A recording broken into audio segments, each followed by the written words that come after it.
Sayın Doğan Yıldırım'ı hastalıkta, sağlıkta, iyi günde, kötü günde, varlıkta, yoklukta eşiniz olarak kabul ediyor musunuz? Evet, ediyorum.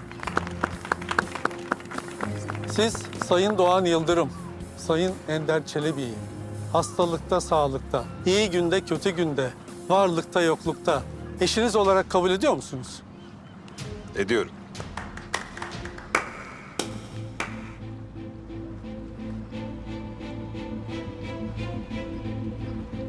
Sarıyer Belediyesi'nin bana verdiği yetkiye dayanarak Bir dakika.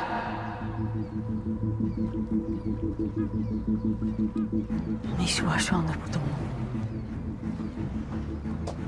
Nikahınıza 2 dakika reklam arası verin. Yıldız ne oluyor? Sen artık benim muhatabım değilsin. Ama yanında eşin olacak şu kadın var ya, ona bir iki cümle söylemek istiyorum. Yıldızcığım demek gelmeye karar verdin. Okey. Ama izninle nikahımızı tamamlayalım ha? Ne dersin, seni şöyle alsak? Yıllar önce ben gelinlik denerken bana bir cümle kurmuştun, hatırlıyor musun? Hiç hatırlamıyorum Yıldızcığım, kusura bakma. Ya çok güzel ama biraz şöyle şuradan alsak mı? Bol gibi geldi bana. Sanki daha iyi olacak. Gelin ata binmiş, ya nasip demiş. Pardon. Hanımefendi pardon bakar mısınız? Ay filmlerde nasıl oluyordu? Bağırma, seni kimse duyamaz. Siz benden ne istiyorsunuz? Buraya kadar seni tebrik etmeye gelmedim tabii ki. Kabul ediyorum. İyi bir plandı. Ama hayatının en büyük hatasıydı Yıldız. Pardon hanımefendi. Bu kadar mı korkuyorsun benden Yıldız? Korkma. Ben aslında iyi biriyim.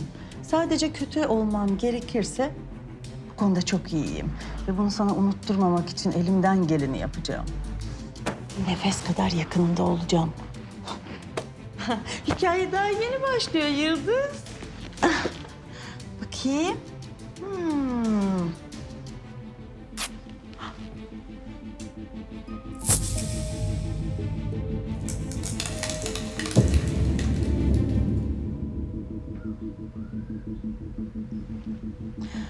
Böyle daha iyi. Babacığım. Ben sana hatırlatayım o zaman. Hikaye daha yeni başlıyor.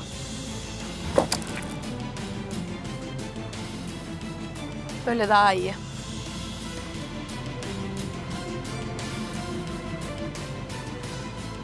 Geldiği 2 dakikada hepimizi lanetledi gitti. Dev hareket. Ender. Okey. Gelsin. Giyinmiş, süslenmiş, hazırlanmış. Bakalım bizi daha neler bekliyor. İster misin şimdi bir de annen çıksın gelsin? Yok. O bu işi yokluğuyla protesto ediyor. Ah, en iyisini yapıyor. buyurun imzaları atabilirsiniz.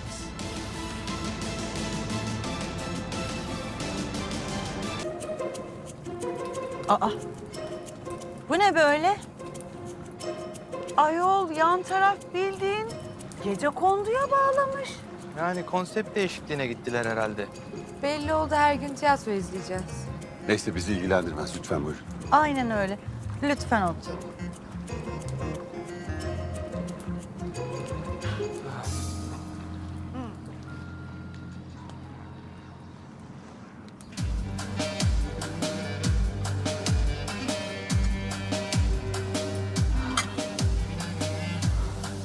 Şaka mı bu ya? Ah, Cennet Mahallesi is loading. Gerçekten çok komikler. Peki bu gürültüde nasıl kahvaltı edeceğiz? Ve bu dumanda. Allah mangal herhalde. Çamaşırlardan göremiyorum. Durun ben bir bakayım. Yok mu burada itfaiye? Yok mu burada ambulans? Ama çok kalite evlatlar. Ne oluyor burada ya? Sucuk yer misin ablam? Sizi şikayet edeceğim. İstediğine et. Evimdeyim, istediğim mangalı yakın. Sizin kültürünüz bu zaten.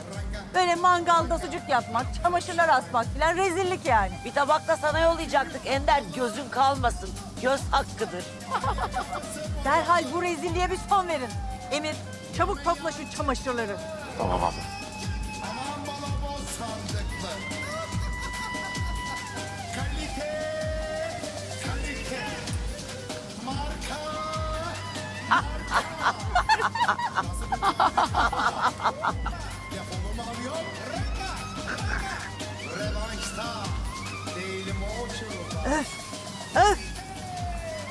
Tata. Aysel! Bu ne? Yakışmış mı efendim? Teşekkür ederim. Burada bırakmışsınız. Hemen eşyalarımı bana geri getirin. Eski kocamı ayartmakla meşgulken kıyafetlerini burada unutmuşsun. Biz de ihtiyacı olanlara dağıttık. Ne demek dağıttık? Bağışladık canım. Ama istersen Aysel'e verdiklerimizi gönderelim. Hayatta verme. Bana çok yakıştı onlar. Eşyalarımı geri getirin dedim. Ne oluyor Yıldız? Mangal yapıyoruz. Sabah sabah. Mangalın saati yok bizim için. Ortalık duman oldu ya. Göz gözü görmüyor. Bu resmiye bak ya. Beğenmiyorsanız evimden hemen taşınabilirsiniz. Hiçbir yere gitmiyoruz Yıldız. Siz bunları yapmaktan bıkarsınız. Biz hiçbir yere gitmeyiz. Haberin olsun canım. Doğru, yüzsüz olduğunuzu unuttum. Emir, aklıma bir şarkı geldi Ender'i görünce. Anladın sen, aç. Hemen geliyor.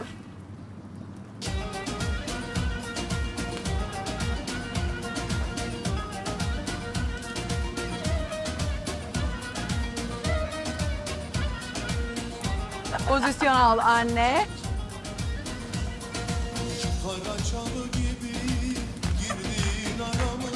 Karaçalı gibi. Al kocanı koy çuvala. Al kocanı koy çuvala. Salla salla vur yalıya.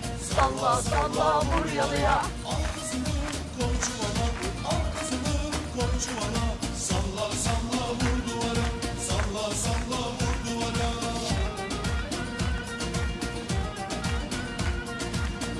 İğrençsiniz, iğrenç. Sizin yüzsüzlüğünüze yetişmeye çalışıyoruz. Bana bakın 10 dakika içinde bu çamaşırları toplayıp mangalı söndürüp şu müziği kapatmazsanız sizi polise şikayet edeceğim. İstediğini çağır, onlara da ikramda bulunuruz. Ayrıca bütün bu çamaşırlar Ender'in, size yollayacağım. Sana acıyorum Yıldız. Acıma, acınacak duruma düşersin. Caner! Ne yapıyorsun? Al kocanı Hadi koy içeri girelim çuvala. lütfen, içeri. Al kocanı koy çuvala. Salla salla vur yalıya. Caner, ne yapıyorsun? Salla Çabuk gel. salla vur yalıya. Basitlik öyle olmaz, böyle olur be.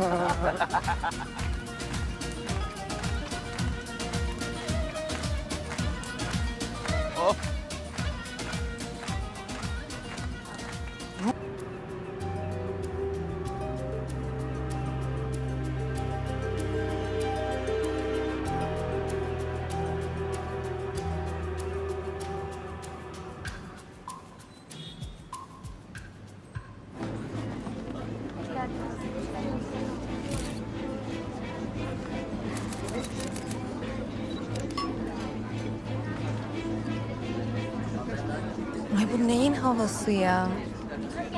Kadın resmen babamı alıp medya maymununa çevirecek. Sanki Brad Pitt'le Angelina Jolie geldi. Nedir bu ilgi? Ben anlamıyorum ki.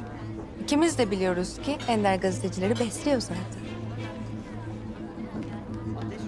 Şimdi bir de bu ödül mü alacak yani? Onu da kendi ayarlamıştır. Sen de bana bir ödül ayarlasana. Ne ödülü? Bir tanecik annem var. Bir sürpriz yapıver işte. Ay saçmalama ne ödülü? Ah, hello kızlar. Mersi.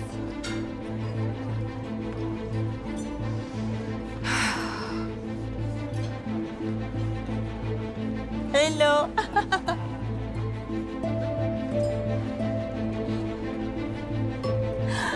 Görüyor musun bak bizi nasıl birbirimize yakıştırıyorlar. Ama davul bile dengi dengine diye boşuna dememişler değil mi Doğancığım?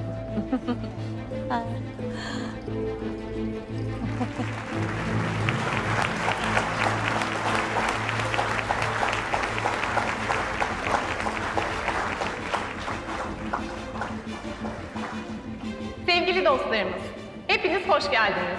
Bu güzel gecede bizleri yalnız bırakmadığınız için hepinize çok teşekkür ediyorum.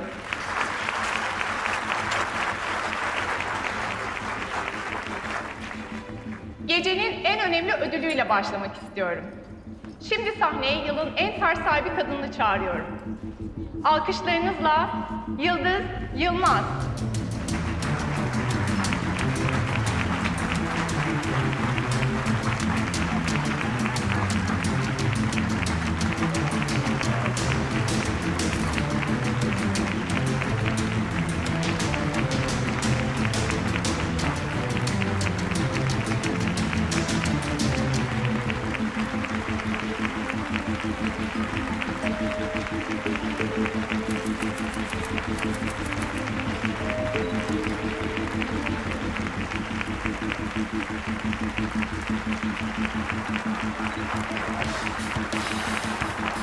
Çok sağ ol hayatım.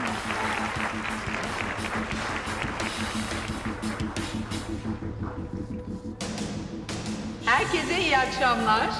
Beni bu ödüle layık gördüğünüz için hepinize teşekkür ediyorum. Ama en çok benim zaferimi ayakta alkışlayan eski dostum Ender'e, kocamı çaldın ama ödülümü çalamadın demek istiyorum.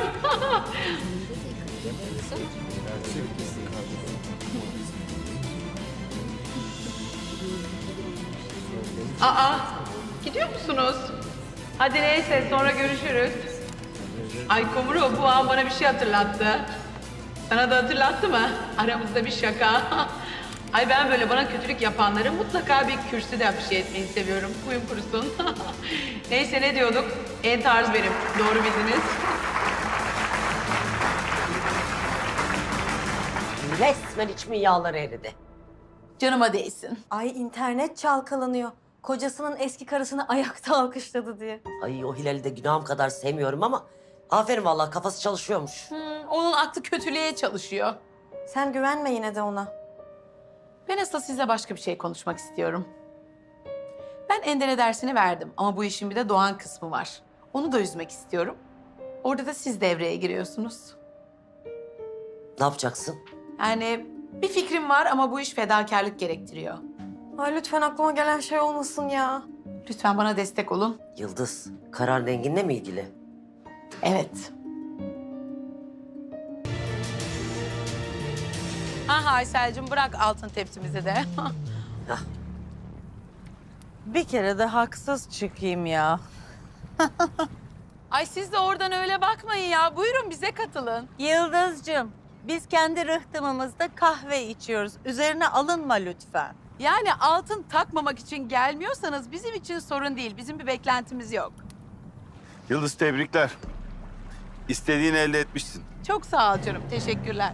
Ay bir de pişkin pişkin konuşuyor. Muhatap olma onlarla Yıldız. Benim damat adayım geliyor. Ay hadi gelsin artık. Heyecanla bekliyorum. Yengem. Geldi içeride. Hadi bakalım. Ne oluyor ya? Hayatım, Yıldız'la Engin evliliğe ilk adımlarını atıyorlar şu anda. Hayda.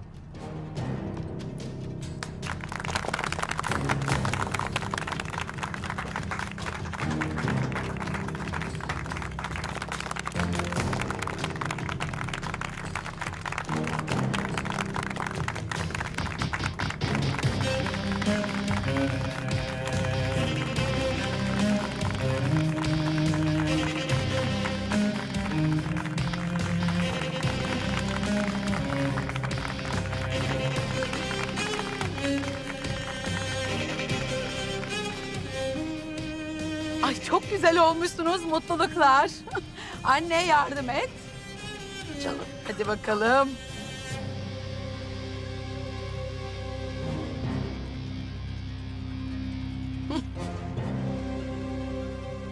Hadi Bismillahirrahmanirrahim. Bravo. Ay.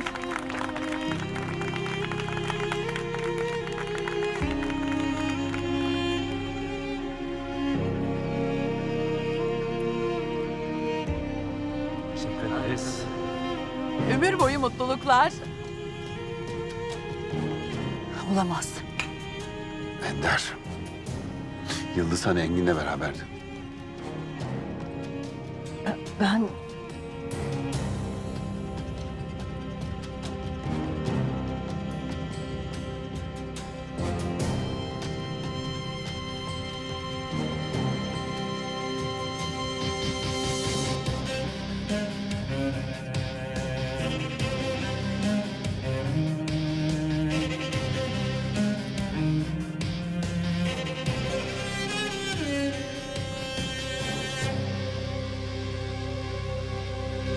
Aysel'cim bu ne? Yani ben double kahve istediğim zaman 2 bardakta istemiyorum hayatım. Yani 1 bardağa çift koyuyorsun. Tamam canım, şimdi senin yüzünden kendimle sohbet etmek zorundayım. Koy bakalım kahveyi. Pardon efendim. Yengem biz okula gidiyoruz. Benim oğlum geldi. Dur bekle Yıldız. Ay ay ay. Benim yavruma bak. Oy. Aşkım benim. Öğretmenleri çok iyi dinliyorsun, yaramazlık yapmıyorsun, tamam mı aşkım? Tamam anneciğim. Zekamızı herkese göster. Çak. Tamam ya. Ay yesin annesi. Yenge, yan taraftan ses seda var mı? Yok, ben bilerek buraya çıktım ki beni görsün diye. Ender damlar birazdan. İyi yapmışsın yengem. Biz gidiyoruz. Hadi gel. Hadi aşkım, hadi. Ruj oldu çocuğun, her yeri sil arabada. Yıldız, Doğan, kızımı görmek istiyorum. Ya sen getir ya ben aldırayım. kusura bakma. Kızımı o eve göndermiyorum. Çok görmek istiyorsan sen gel. Nedenmiş o?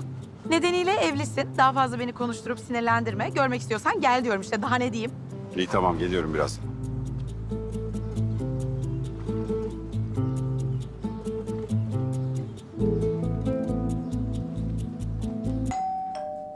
Zeynep'ciğim sen böyle küçüksün ya. Sen şöyle kabarık bir gelinlik giy bence.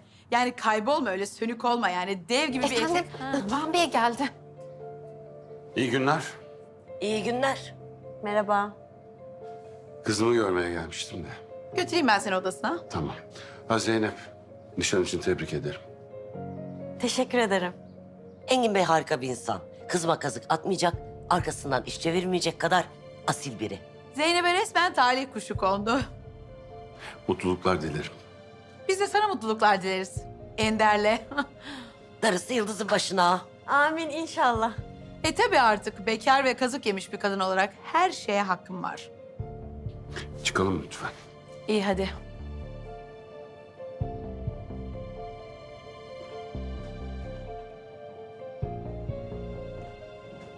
Gördün değil mi? Nasıl pişman? Kedi gibi geldi öyle mıh gibi duruyor. Hayır, bu yalan ortaya çıkınca Yıldız'ın masumiyeti de yalan olacak, biliyorsun değil mi? Olmaz merak etme. Olmadı sen de Engin'le evlenir boşanırsın. Şey yapayım anne istersen, tüp bebek tedavisine başlayayım. Daha inandırıcı olur. Ne dersin?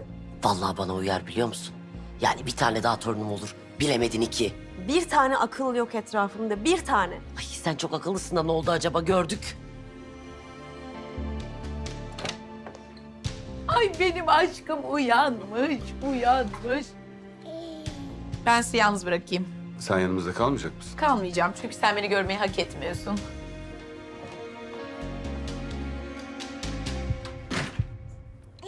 Kızım. Güzel kızım. Sen daha dur. Ayaklarıma kapanıp özür dileyeceksin. Kızım. Hadi buna yedir bakalım bir şeyler. Bundan yedirmek ister misin? Ay pardon, ben hala burada olduğunuzu bilmiyordum. Ay, birazdan kalkacağım zaten Zeynep. Lütfen gel. Bak al bunu da şimdi. Teyzeciğim sen neyle oynuyorsun? Canım kuzum benim. Aa bu neymiş? Ne kadar mutlu bir çocuk değil mi? Öyle. Ama işte biliyorsunuz çocukların mutluluğu anneleriyle ilgili yani. Anne mutlu olunca çocuk mutlu oluyor. Hiçbir şey göründüğü gibi değil. Vallahi bilmiyorum, ablamı çok kırdınız. Haksızlık ettiniz ona. Ben de böyle olsun istemezdim. Ama o da O da ne? Ya çok pardon da niye bütün erkekler ilk gördüğü, ilk duyduğu şeye inanıyor? Yani siz diyemediniz mi Yıldız böyle bir şey yapmaz? Yani aşk, sevgi böyle bir şey mi ya? benim kalkmam lazım. İyi siz bilirsiniz. Ya benim kuzucuğum bir öpeyim ben seni ya. Oh benim küçük bebeğim. Kızım sana emanet. Merak etmeyin. Gel teyzeciğim. Gel, gel bakalım biz burada oyun oynayalım. İyi günler. Hoşça kal.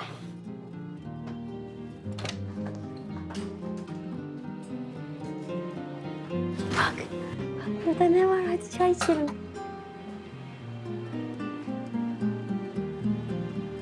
Çıkıyor musun? Evet, şirkete geçeceğim. Yıldız Su 2 günde ne kadar büyümüş. Çok özlemişim. Daha çok özlersin. Çünkü artık öyle eskisi gibi her istediğinde göremeyeceksin. O ne demekmiş öyle? Elimizde bir mahkeme kararı var. Bundan sonra onu uygulayacağız. Yalnız senin evinde değil, bu evde görüşülecek. Çünkü o kadın varken ben oraya çocuğumu yollamam. Bu demek. Sen aklın sıra bana ceza mı veriyorsun? Ceza demeyelim. Yaşattığını yaşamadan ölmezsin de diyebiliriz. Neyse sen hadi git de karın hesap sorar şimdi sana. Ben kimseye hesap vermem. Ender alır hesabını merak etme. Neyse bunlar benim dertlerim değil, sen uğraş.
Uzaktan bir topuk sesi geliyor. Karşınızda Aysel. Efendim Aysel. Efendim, Doğan Bey geldi. Yıldız suyu görmek istiyor. Tamam Aysel. Gideyim de Doğan'ın moralini bozayım, bekle.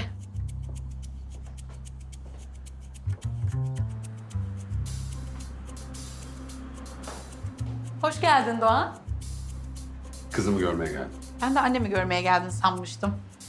Odasında mı? Evet, gel götüreyim seni. Ha, hiç gerek yok. Ben çıkarım. Niye? Ben de geleceğim. Ben kızımla yalnız kalamayacak mıyım? Çocuk annesiyle babasını hiçbir arada görmüyor. İzin ver de görsün. İyi, tamam.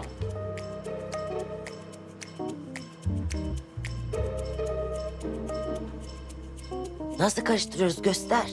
Akıllı yıldızsın benim. Merhabalar. Merhaba. Kızım ben aşağıdayım. Tamam anne. Aşkım. Hadi bana bir çay koy bakalım küçük kuzucuğum. Ay anneciğim, babana çay ver hayatım. Ne yapıyormuş benim küçük bebeğim? Sen benden özür dilemeyecek misin? Anlamadım.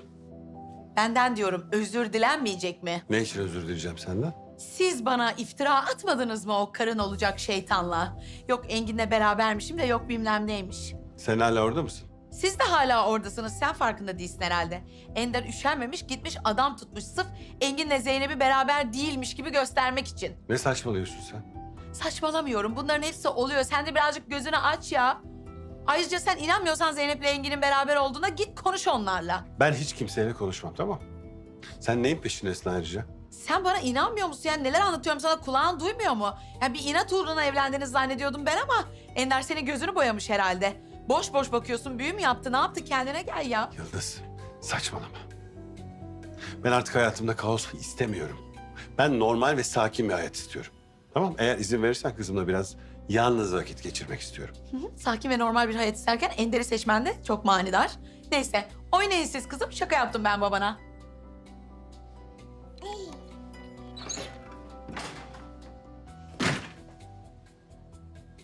Kızım. Emir aç müziği hadi. Tabii. Hadi. Geliyor. Ay. Hayda, bu ne şimdi? Başladılar yine.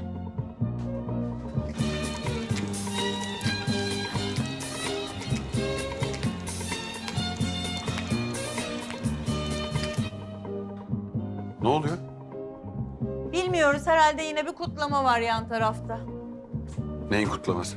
Bilmiyorum neyin kutlaması. Bugün Yıldız Hanım geldi ya, olay çıkardı, bağırdı, çağırdı ya. Senle benim aramın bozulmasını kutluyor herhalde.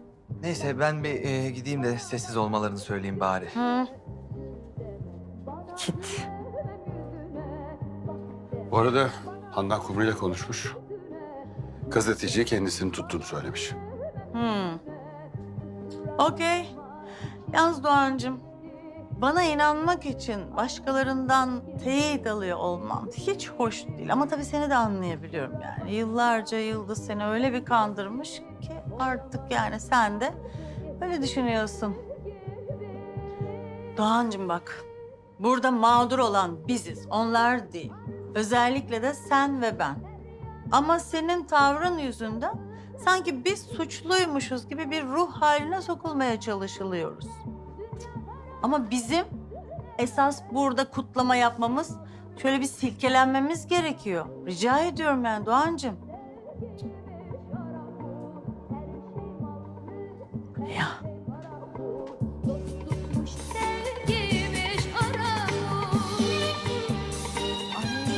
Hadi kızım kalk sen de hadi biraz oyna.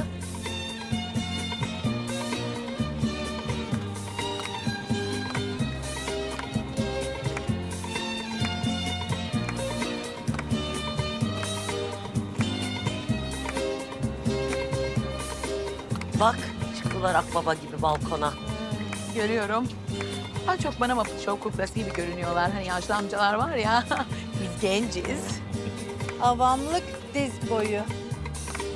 Yok deme bana sen de ben gibisin. İsteseler canını verirsin. Yok deme Şimdi biz bana sen de Ne yapıyoruz böyle? Ne yapmaya çalışıyoruz yani? Nispet. Peki işe yarayacak mı sence? Yo, Yıldız mutlu olacak o kadar. işten geçti. Olamam ben artık eskisi gibi. Ne oldu? Rahatsız mı oldunuz? Biz alıştık sizin eğlence anlayışınıza Yıldız'cığım. Nerede avamlık? Orada siz. Disko topuna dönmüşsün zaten. Tabii ortada gerçek bir eğlence varsa. Var canım var. Benim ne gözüm artık açıldı. Her yanıma kısmet saçıldı. İstemem ne aşk ne karakter. Dünya para üstüne de. Ender burası da sana geliyor. Her şey bal Her şey para. Bu da annem. Dostlukmuş, sevgiymiş, ara bul. her şey mal her Bu anneme geliyor. Para pul oraya. Bu evde küçük bir çocuk olduğunu unutma. Ben iki çocuğuma da çok iyi bakıyorum. İkisi de mışıl mışıl uyuyor. Sen benim anneliğime laf edeceksin, kendi babalığını sorgula. Annelerini üzüyorsun ya çocukların. Bir onu düşün. Ay hiç cevap verme hayatım lütfen. Evet hayatım, cevap vermesiz girin içeri. Girin. Gazete okuyun, gözlüğünüzü takın. Biz de eğleniyoruz. Her şey para bu dostlukmuş sevgiymiş. Şuna bak. Prenses gibi de el sallıyor. Ay, prenses ya. Sevgiymiş, ara bul. Ay, dalağım şişti he. Hadi bir şeyler yiyelim. Ya da selfie mi çeksek? Çünkü sosyal medyadan haberi olmayabilir burada olanlardan. Ben çekeyim mi? İyi hadi çek. Tamam. Peki. Evet. Şöyle. Evet, çekiyorum.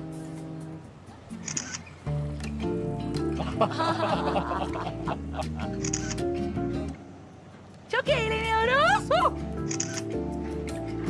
Bugün doğum günü. Aa öyle mi? Nispet olsun diye parti yapar şimdi. Yapamaz canım. Çünkü niye? Ben dibinde yaşıyorum ya, benden korkar bozacağımdan yani.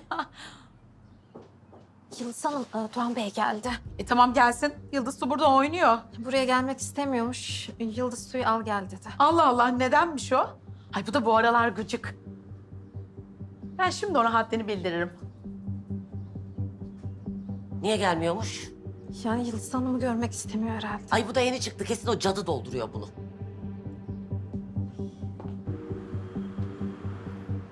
Ne oluyor Doğan? Kızımı görmeye geldim. Aşağı gelmiyorsun. Bizi ayağına çağırıyorsun falan. Ne oluyor sana? Ben seni çağırmadım ki. Aysel'e söyledim getirsin diye. Sen gidebilirsin. Sen bana önce bir derdini söyle de ne oluyor ben bir anlayayım. Bak, ben buraya tartışmaya gelmedim.